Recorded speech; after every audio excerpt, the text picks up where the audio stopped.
자, 오늘 우리가 유출병 정결법을 공부할 차례입니다. 이 유출병 정결법은 사람의 생식기에서 피나 정자나 혹은 기타 어떤 물질이 나오는 것을 과 관련이 됩니다. 그러니까 반드시 질병만 아니라 자연적인 생리 현상도 포함합니다.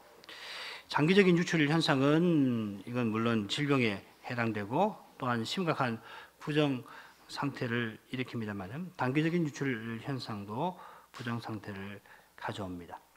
그러니까 핵심은 사람의 생식기에서 나오는 그 피 같은 것이 부정의 아버지가 되는 셈입니다. 이는 우리가 이미 공부한 출산 정결법과 연결되어 있습니다. 출산으로 부정한 상태에 들어가는데 그걸 경도할 때와 같다 하였습니다. 현상만을 놓고 보자면은 출산 정결법에서 다루는 사례는 유출병 정결법에서 다루는 사례들과 현상적으로 보면 뭐 다를 바가 없습니다. 그건 이미 말씀드린 대로 사람의 어떤 특정 기관에서 나오는 피가 핵심입니다. 뭐 다른 데서 피 흘리면은 부정해지는 것 아닙니다. 뭐 머리를 다쳐서 피가 막 절절 흐른다든지 손이나 다리 같은데 뭐 베어서 피가 흐른다고 해서 사람이 부정해지는 건 아닙니다. 자, 그런데 이 레위기의 정결법전은 출산 정결법하고 유출병 정결법을 구분을 해 놓았습니다. 구분하는 이유는 주된 이유는 이 출산 정결법의 경우에는 산모의 상태, 특별히 산모의 상태를 다루기 때문일 겁니다. 반면에 유출병 정결법은 산모의 상태보다는 훨씬 일반적으로 남자와 여자가 겪는 상태 혹은 남녀 관계와 관련된 상태를 다룹니다. 그래서 단순히 이 남자와 여자가 각각 겪는 상태라기보다는 근본적으로 말씀드린 대로 남성과 여성이 부부관계와 관련해서 겪는 상태를 다루고 있습니다. 심지어 합법적인 부부관계라도 가벼운 부정 상태를 가져옵니다. 이 부부관계와 관련해서 가장 중요한 것은 물론 출산이기 때문에 이 두 정결법은 서로 긴밀한 관련을 맺고 있습니다. 우리가 이 정결법전 시작할 때 이 점을 살펴본 바가 있죠. 그 도표 기억나실 겁니다.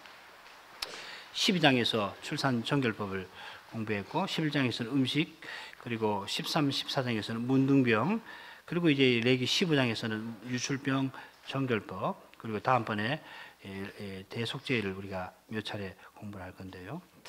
이 출산 정결법은 이 유출병 정결법하고 이 짝을 이룹니다.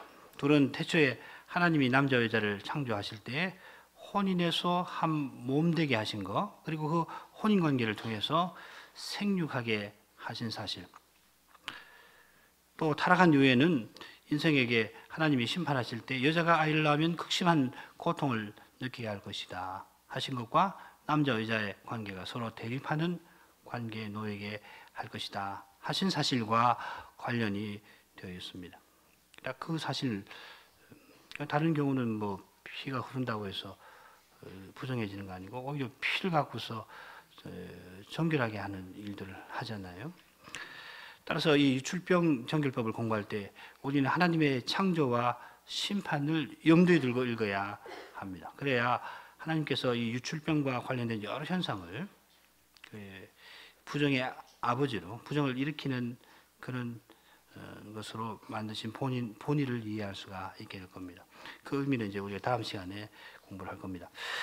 심지어 생리적인 현상도 부정의 아버지로 만드셨습니다. 그렇게 하신 것은 이스라엘이 이 생리적인 현상, 자연적인 그 과정에서도 결국 하나님의 언약을 잘 깨닫게 하신 것입니다. 하나님이 어떻게 사람을, 세상을 선하게 창조하셨는데 사람이 그런 선한 창조 상태에 있다가 어떻게 하나님 언약을 저버리고 범죄했고 그 결과가 무엇인데 하나님이 그런 이 죄와 사망의 상태에 있던 인생을 은혜로 구원하셔서 이스라엘을 하나님 백성으로 삼으신 것, 이런 것을 이런 자연적인 생리적인 그 현상을 통해서라도 깨닫게 하시는데, 모든 생리적인 현상이 아니라 특별히 이 창조와 타락과 관련된 아주 중요한 주제, 하나님 언약과 관련된 아주 핵심적인 주제와 관련되는 그 생리적인 현상을 딱 그 택하셔서 그래서 그 언약의 내용을 잘 깨닫게 하신 거예요. 얼마나 하나님 지혜가 깊으신지 알 수가 없습니다.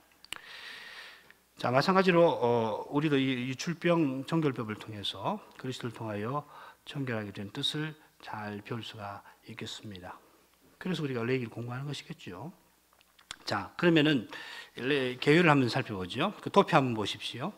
맨 처음에 머리말 나오고요. 3쪽 보시면은 끝에 맺은 말이 각각 나옵니다. 그리고 중간에 4개의 중요 사례가 나옵니다. 2절부터 15절까지는 남성의 장기 유출병에 관한 거고, 오늘 읽은 부분은 그 부분입니다.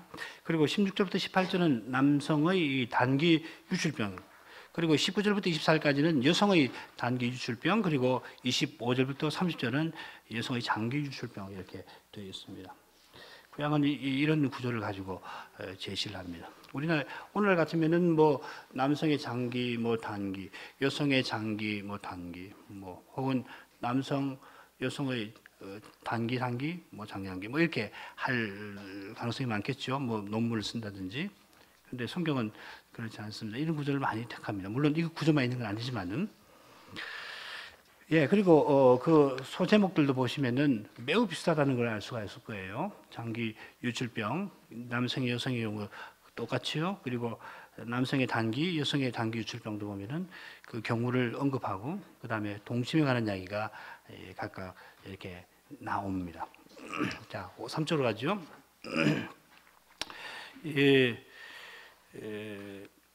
어떻게 구분할 수 있냐면은요, 히브리 법전을 보면은 둘째 단락입니다. 그 중요한 사례가 어떤 말로 시작되냐면 키라고 하는 말로 중요한 사례가 나와요. 그래서 법전 읽을 때 키라고 하는 말이 나오면은 이거는 주요 사례다. 그리고 거기에 딸린 하위 사례를 표시할 때는 임이라고 하는 말을 씁니다. 여기는 임은 나오지 않습니다. 키라고 하는 말이 4개가 나옵니다. 그래서 2절, 16절, 19절, 25절 이렇게 나와서 단락 구분을 자연히 할 수 있도록 되어 있습니다. 자, 머리말로 가죠. 머리말은 여호와께서 모세와 아론들어 이 법전의 내용을 이스라엘 백성에게 과하여 이르게 하셨다 그랬습니다. 어떤 데 보면은 그 모세에게만 이르는 것이 있고 또 모세와 아론에게 이르시는 것이 있고, 이 정결법전에 보면 그렇게 되어 있습니다. 자, 그 결론은 맨 마지막 줄 보죠. 맨 마지막 줄에서 두 번째 끝에 말하자면 있죠. 말하자면 제사장이 정함과 부정함을 분별하기 위하여 백성을 가르쳐야 할 그런 내용이 별로 없는 부분은 모세에게만 말씀하시고, 제사장이 특별히 백성들을 가르쳐야 할 그런 내용들이 있으면은 모세만 아니라 아론에게도 말씀하셨다 이렇게 표현하는 것 같아요. 이게 사례를 다 해보면은. 그다음 넘어가죠. 첫 번째 사례는 말씀드린 대로 남성의 장기 유출에 관한 겁니다. 먼저 이 병이 무엇인가를 규정하는 내용이 나오는데, 누구든지 몸에 유출병이 있으면 그 유출병을 인하여 부정한 자라. 그 유출병으로 말미암아 부정하면 이러하니 곧 몸에서 흘러나오든지 그것이 엉겼든지 부정한 자. 여기 누구든지 할 때는 어떤 남자가 이렇게 a man입니다. 영어로 하면.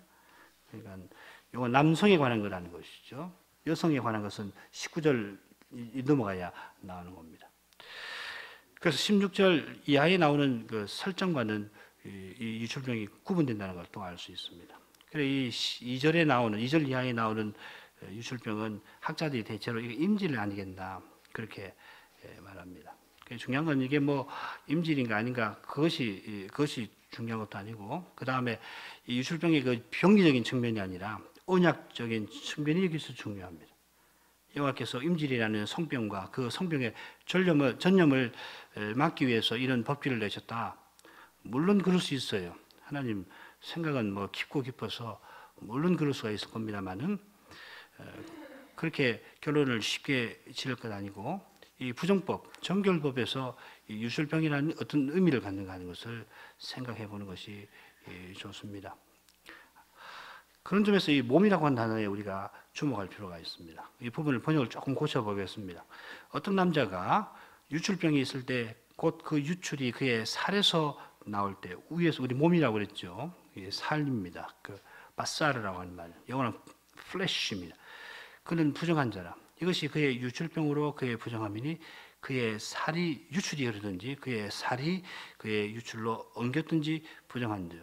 지금 이 살이란 말이 하나, 둘, 세 번 나오는가요? 번역에 한 번, 두 번, 세 번. 우리 번역에서는 한 번 나오지, 두 번 나오죠. 세 번 나옵니다.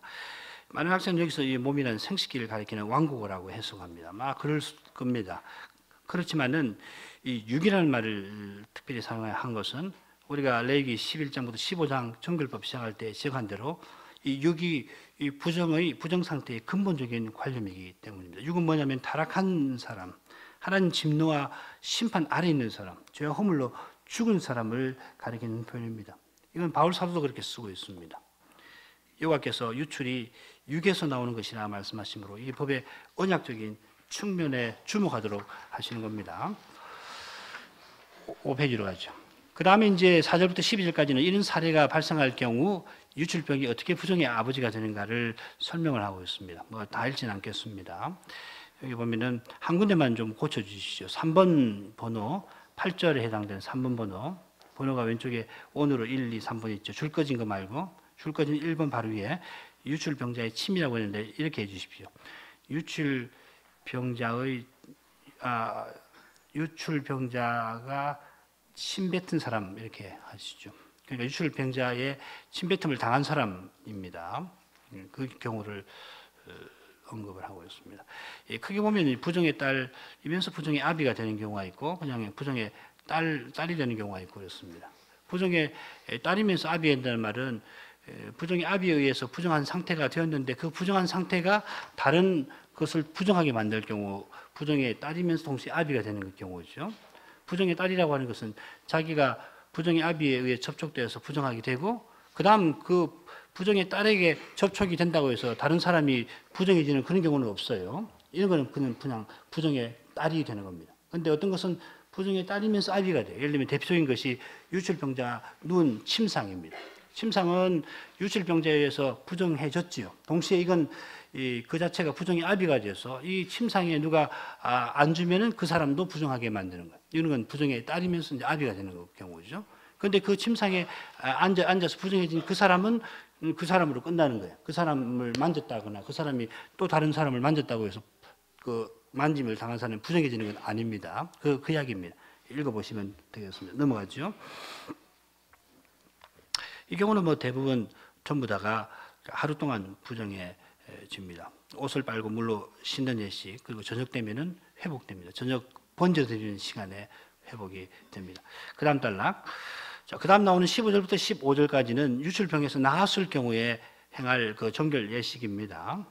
그러니까 유출병자는 병에 걸린 동안 부정해 한 상태에 있는 겁니다. 그게 열흘이면 열흘, 뭐 한 달이면 한 달 이렇게 되는 겁니다. 산모의 경우는 7일, 33일 이렇게 되는 거죠. 자, 13절부터 15절. 유출병 있는 자는 그 유출이 깨끗하여지거든. 그 몸이 정결하기 위하여 7일을 개선하여 옷을 빨고 흐르는 물에 몸을 씻을 것이요 그리하면 정하리니 제8일에 산비둘기 둘이나 집비둘기 새끼 둘을 자기를 위하여 취하고 회막문 여호와 앞으로 가서 제사장에게 줄 것이요 제사장은 그 하나는 속죄제로 그 또 하나는 번제로 드려 그의 유출병을 인하여 여호와 앞에 속죄할지니라. 유출이 깨끗해진 경우 유출병자는 7일을 기다렸다가 옷을 빨고 몸을 흐르는 물에 씻어서 정하게 됩니다. 자, 그런 다음에 제8일에 속죄제 번제제를 드려야 되는데 산비둘기 둘이나 집비둘기 새끼 둘을 가지고 제사장에게 갑니다. 산모의 정결 예식하고 비슷하지요. 정확히 말하면 가난한 산모의 정결 의식과 일치합니다.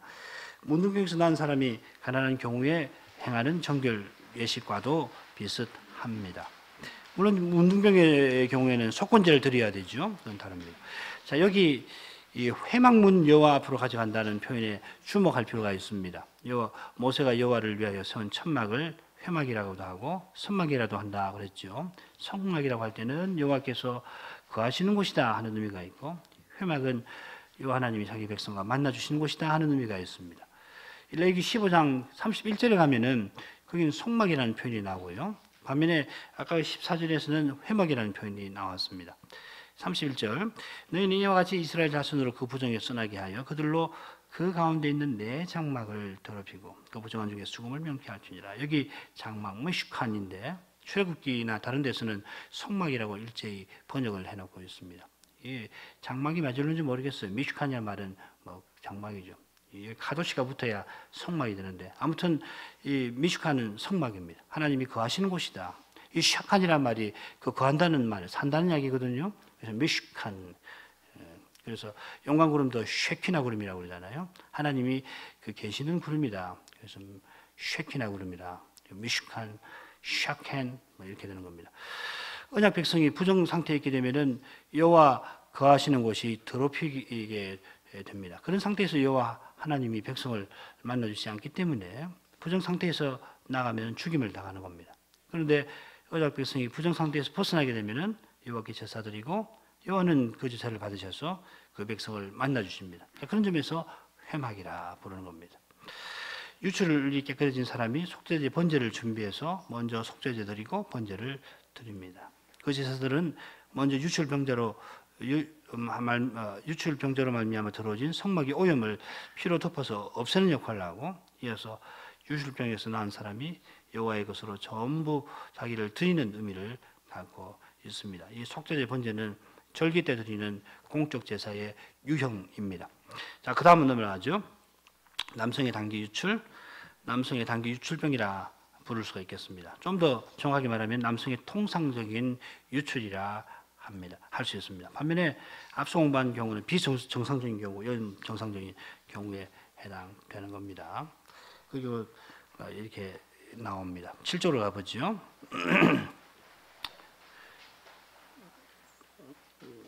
그 다음 여성의 단기 유출로 가보죠.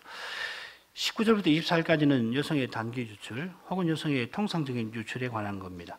어떤 여인이 유출을 하되 그 유출이 피면 7일 동안 불결하니 19절입니다. 19절은 부정해지는 사례를 규정하고 있습니다. 좀 더 정확하게 번역하면 이렇게 됩니다. 어떤 여인이 유출을 하되 그 살에서 나온 유출이 피면 7일 동안 불결하니, 우리말 성경은 이 살에서라고 하는 말을 빼고서 번역을 하였습니다. 이건 여성이 달거리를 가리키는 겁니다. 이어서 이 사례가 어떻게 부정을 유발하는가, 부정의 정도는 어떤가, 그리고 부정에서 벗어나려면 어떻게 해야 되는가 쭉 설명이 되어 있습니다. 이거 읽어보시면 좋겠습니다. 8쪽으로 가죠. 달거리 하는 여인은 7일 동안 부정 상태에 있게 되고, 그처럼 그 여인과 동침하는 사람도 동일한 기간 부정의 상태에 있게 됩니다. 이건 우리 생각을 해봤죠. 19절, 20절, 24절, 26절에 불결한 때라고 하는 표현이 나오는데, 이건 달거리의 부정이라 보정하는 것이 더 좋을는지 모르겠습니다. 이 불결, 위성적인 의미로 자꾸 읽히거든요. 불결하다. 그보다는 제사의식적인 의미로 보아야 하기 때문에 그렇습니다. 유출은 부정의 아버지가 되어서 접촉한 대상을 오염시키고, 접촉한 대상도 부정의 아버지가 되게 할 만큼 강한 겁니다. 자, 이게 20절에서 23절에서 다루는 겁니다. 그런데 24절에서 부정한 상태의 여인과 동침하는 남자도 7일 동안 부정해지는데, 그 기간에 그 누웠던 침상도 부정해집니다. 그 다음에 침상과 부정의 아버지의 관계에 대한 그 논의는 참고하시길 바랍니다. 자, 마지막 중요한 사례는 여성의 장기 유출이고, 뭐 성경에 나오는 신약에도 이 사례가 나오잖아요. 참 불행한 년이죠. 몇 년 동안이었죠? 12년 동안이었던가요? 그렇죠? 12년 동안 장기 유출 병에 걸려가지고 그렇게 돈도 다 잃어버리고 가산도 다 의사들 만나서 병 고치려고 다 써버리고, 그래도 뭐 효험이 없어서 절망 상태에 있었던 여인이 예수님을 모신다는 이야기. 예수님이 12살 먹은 이스라엘의 죽은 딸을 살리러 가시는 길에 몰래 예수님 옷자락을 만졌더니 유출이 멎었더라는 그 사례 나오죠. 참 인상적인 경우입니다. 자, 마지막 사례는 여성의 장기적 유출 또 혹은 비정상적 유출에 관한 겁니다. 자, 이것도 먼저 사례의 성격을 규정하는 내용이 나옵니다. 25절입니다. 여인의 피해 유출이 그 불결기 외에 있어서 여러 달을 날을 간다든지 그 유출이 불결기를 지나든지 하면은 그 부정을 유출하는 날 동안은 무릇 그 불결할 때와 같이 부정한 점. 이 달거리 기간 아닌데 피해 유출이 있거나 또 그 기한 지나서 유출이 진행되면은 세 번째 사례와 동일하게 부정한 상태에 있게 됩니다. 물론 이 부정의 정도는 더 심합니다. 그러니까 유출 현상이 멎으면은 제사를 드려야 합니다.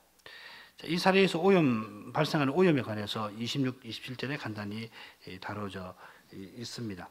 9쪽으로 가죠. 유출이 있는 동안은 달거리의 부정과 같으니까 이외에도 19절부터 24절에 나오는 여러 경우가 동일한 원칙의 적용을 받게 될 겁니다. 유출한 여인이 만진 사람이든지 그 여인과 동침하는 사람이든지 동침한 남자가 누웠던 자리든지 마찬가지가 될 겁니다.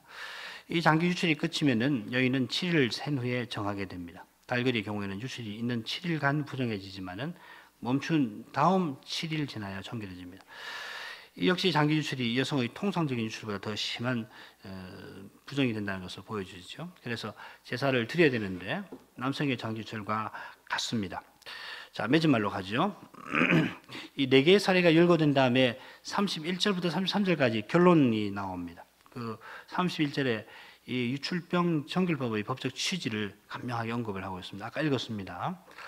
그런데 이 31절은 단순히 이 유출병 정결법의 결론만 아니라 전체 정결법의 결론으로도 보입니다. 이스라엘이 부정의 상태를 떠남으로 부정으로 말미암아 하나님의 성막을 더럽히고 그 부정함으로 말미암아서 죽임 당하는 일이 없도록 하라. 이게 정결법전에 하나님께서 이스라엘에게 명하시는 명령의 내용입니다. 이건 이제 그 다음 16장을 암시하고 있습니다. 이 16장 대속죄일의 이 일을 행하는 것이죠. 대속죄일 규례의 취지가 이 31절과 동일합니다. 이어서 32절, 33절은 유출병 정결법의 요약입니다. 이 부분을 읽으면은 앞서 나온 순서나 내용과 비슷하면서도 좀 다르다 하는 걸 금방 알 수 있습니다. 유출병 있는 자는 레위기 15장 3절부터 15절의 경우를 말하는 것 같고, 요거 아까 성경 한번 읽어볼까요? 읽어봐야지 좋을 것 같습니다. 32절, 33절. 이 규례는 유출병이 있는 자와 설정함으로 부정함을 입은 자와 불결을 앓는 여인과 유출병이 있는 남녀와 불결한 여인과 동침한 자에게 관한 것이라 이렇게 되어 있습니다. 그러니까는 맨 앞에 나오는 이 유출병 있는 자는 맨 첫 사례가 되겠죠. 1번 사례가 되겠고, 남성의 장기 유출, 그리고 설정함으로 부정을 입은 자는 그 다음 사례, 두 번째 사례, 그리고 불결을 앓는 여인은 세 번째 여성의 단기 유출, 그리고 그 다음에 갑자기 유출병 있는 남녀라든지 불결한 여인과 동침한 남자라고 하는 표현이 나와서 본문의 순서를 깨트립니다. 순서를. 그러니까 32, 33절은 네 가지 사례를 순차적으로 묘사한 것 아닙니다. 그보다는 다음과 같은 교차 구조로 보는 것이 좋습니다. 장기 유출병, 단기 유출병 남자, 단기병 유출병 여자, 장기 유출병 남자, 여자, 부정한 상태 여인과 동침하는 남자, 이렇게 되어 있습니다. 이 구조가 뭘 대조를 하는가? 그러니까 남자와 여자의 정상 상태와 비정상 상태를 대조를 하고 있습니다. 남자가 설정하는 거나 여자가 달거리하는 것은 정상 상태인 반면에 장기 유출병을 앓는 남자, 여자는 비정상입니다. 이 정상과 비정상을 나누는 기준은 뭐냐면은 두 경우 모두 이 부정한 상태입니다. 그러나 부정 정도가 차이가 나죠. 자, 그런 의미에서 이 정상, 비정상은 아닙니다. 그 정상과 비정상을 구분하는 기준은 창조 명령, 옛 언약에 있습니다. 그게 창세기 27장 28절. 하나님이 자기 형상 곧 26절부터 읽게 되겠군요. 하나님이 자기 형상 곧 27절 28절. 하나님 형상대로 사람을 창조하시되 남자 여자를 창조하시고 그들에게 그 복을 주시며 생육하고 번성하라 이렇게 하시는 겁니다. 17장 2절. 내가 내 언약을 나와 너 사이에 세워 너로 심히 번성케 하리라. 장기 유출병은 뭐냐면은 창조 언약과 창조 명령과 하나님의 이 언약, 조상과 맺은 언약을 이루지 못하는 상태이기 때문에 비정상적입니다. 장기 유출은 남자든지 여자든지. 마찬가지로 남자가 부정한 상태의 여인과 동침하는 경우도 이건 비정상이죠. 반면에 남자의 설정이나 여성의 달거리는 창조 명령과 옛 언약을 성취할 수 있는 상태를 가리킵니다. 이 말씀과 관련해서 오해하지 말아야 할 점이 한 가지가 있는데, 첫째는 이 유출병 정결법이 모세적 경륜 안에서 성막 제도와 관련된 거라는 겁니다. 전에도 말씀드렸습니다만 오늘날에는 이 모세 제도가 그리스도 안에서 성취되었으니까 이 제사 의식적인 규례가 우리에게 바로 적용되는 거 아닙니다. 예를 들면은 혹시 설정을 했다든지 달그리를 한다고 해서 아이고 이번 주에는 예배 못 나가겠구나 이런 경우 없습니다. 우리는 뭐가 전혀 해당되지는 않습니다. 마찬가지로 둘째는 이 남자가 부정한 상태의 여인과 동침하는 것이 창조 명령과 언약, 이 조상과 맺은 언약을 성취할 수 없는 상태로 비정상적이다 말씀을 드렸는데, 이 말씀을 근거로 해서 피임은 비성경적이다 주장해서는 안 된다 하는 겁니다. 물론 오늘날 같이 부부 두 사람의 개인적인 행복을 위해서 아이를 갖지 아니하는 이런 풍도는 이건 매우 비성경적이고 언약에 합당하지 않습니다. 새 언약에서도 자녀는 여호와의 기업이고 상급입니다. 신자에게서 난 아이는 언약의 자녀이고 성인이 되어서 믿는 사람과 똑같이 세례를 통해서 언약과 교회 안에 속합니다. 사실 그 반대예요. 유아 세례가 더 언약의 기본 패턴이고, 나이 들어서 믿어서 세례 받는 경우는 그 패턴이 다른 거지요. 우리는 이교 사회가 되어서 안 믿는 가정이 태어나서 복음을 듣고 어른이 되어서 복음을 듣고 세례 받는 경우를 많이 봤기 때문에 세례는 되게 저렇구나 이렇게 생각하죠. 전도가 활발한 데도 그렇습니다. 미국 같이 이 전도를 활발하게 하는 나라에서도 그렇죠. 서부로 가서 인디안들에게 전하고, 그러면은 안 믿는 성인에게 복음을 전해서 이 세례를 주니까 거기서도 성인 세례가 마치 패턴인 것처럼 생각하는 경우가 많습니다. 미국은 침례 교가 굉장히 강하죠. 그런데 실은 유아 세례가 패턴이에요. 하나님의 세례 주시는 의미를 잘 알 수 있는 것이 유아 세례입니다. 아무튼 신약에서도 그렇죠. 신자에게서 난 아이는 하나님 백성입니다. 주의 교회는 언약의 자녀를 통해서 번성합니다. 신자는 하나님께서 언약 자녀 주실 것을 적극적으로 구하고 또 주 안에서 자녀 양육하는 데 힘써야 합니다. 우리 전에 공부한 대로 디모데전서 2장 15절 말씀도 그렇게 이해를 해야 할 겁니다. 해산함으로 그 구원을 얻는다 여인은. 그럼 그 말을 지금 신자 역할에 대해서 특별히 여성 신자의 소명에 관해서 권하는 말씀 아니에요? 그러나 모든 피임이 죄라고 할 수는 없습니다. 부부가 믿음으로 자기의 형편을 살펴서 피임을 할 수가 있을 겁니다. 가톨릭 교회는 피임에 대해서 엄격하고 또 특별히 인공적 피임을 엄금하고 있는데, 이건 우리가 깊이 생각해 보아야 할 그런 성경적 근거를 갖고 있습니다. 이 잘하는 거라고 말할 수 있습니다. 대체로 자연적인 피임보다 정관 수술 같은 인공적인 방법은 사람의 힘과 지혜를 통해 출산을 통제하려고 하는 태도를 분명히 보이는 것이거든요. 이건 좋은 태도 아닙니다. 자, 이건 오늘 주제는 아니니까 이런 정도로 하겠습니다. 중요한 점은 이 구약 율법의 입법 취지를 알아서 그 취지와 의미를 이루기 위해서 힘써야 되겠다는 겁니다. 자, 이 요약 부분을 근거로 해서 유출병 청결법을 이렇게 한번 구성해 볼 수가 있습니다. 그 도표 한번 보시죠. 머릿말, 맺은말은 나왔고요. 먼저 남성의 장기 유출이 나오고, 남성의 단기 유출병이 있고, 그 다음에 18절에 부부의 동침에 관한 이야기가 나옵니다. 그리고 여성의 단기 유출병, 그리고 여성의 장기 유출병, 이렇게 볼 수가 있습니다. 자, 이렇게 볼 수 있는 근거는 많이 있습니다. 히브리 법률 조문을 기록하는 방식에서도 그렇게 할 수 있는데, 그건 놔두고 이 내용을 보면은 아주 대칭을 잘 이루고 있죠.